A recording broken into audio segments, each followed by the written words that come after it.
Hey, welcome to Anjali's cooking vlog. இன்னைக்கு cooking vlogல கைலான் icon machine என்னோட ஸ்டைலில் சமைக்க போகிறேன். அதுக்கு தேவையான பொருட்கள் ஒரு ஹோலன் வெங்காயம், பூண்டு, அப்புறமா மிளகா, சோப்பு மிளகா, and then icon machine 2 Dalam போத்தோல் தூத்தா. இது எண்ணெய் ஊற வச்சுருப்பாங்க. இப்படி தான் இருக்கும் அந்த போத்தல்.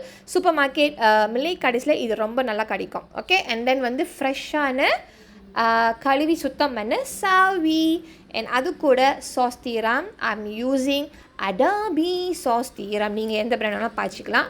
முதல்ல சட்டியை சூடு காட்டி உங்களுக்கு தேவையான அளவுக்கு எண்ணெயை ஊற்றிக்குங்க. அந்த எண்ணெய் காஞ்ச பிறகு முதல்ல போட வேண்டிய இன்க்ரீடியன்ஸ் என்னென்னா அந்த இக்கான் மசின். அந்த இக்கான் மசின் கொஞ்சம் நல்லா கொஞ்சம் பொரிய விடுங்க. ஸோ பொரிஞ்சிட்டு எடுத்துடாதீங்க. அது மேலேயே ஹாலண்ட் வெங்காயத்தை போட்டு நல்லா கொஞ்சம் தாளிங்க. தாளிச்சிட்டு இருக்கும் போது லைட்டாக வெந்தால் போதும் வெங்காயம். அப்புறம் பேலன்ஸ் இருக்கிற நம்மளோட கார்லிக் அண்ட் ஓசோ சில்லி மேராவை போட்டு 4-5 கிண்டுங்க. இங்கிட்ட ஒரு அடி அங்கிட்ட ஒரு அடி அடித்த பிறகு ஃப்ரெஷ்ஷான சாவி இருக்கும். அந்த சாவியை தூக்கி உள்ளுக்கு இறக்குங்க. சாவி ரொம்ப நேரம் வேகக்கூடாது, நல்லா மைண்டில் வச்சுக்கோங்க.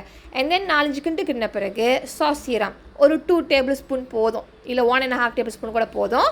சால்ட் நீங்கள் ஆட் பண்ணிக்கலாம் தேவையான அளவுக்கு, பட் கொஞ்சமாக ஆட் பண்ணுங்கள். பிகாஸ் வி ஆல்ரெடி ஆட் இக்கான் மசின்.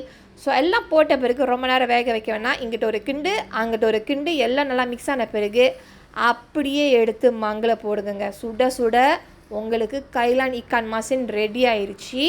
சுட சுட சோலை வச்சு சாப்பிட்டு பாருங்கள், சூப்பராக இருக்கும். ட்ரை பண்ணி பார்த்துட்டு எப்படி இருக்குன்னு எனக்கு சொல்லுங்கள். So happy trying guys. Bye பாய்.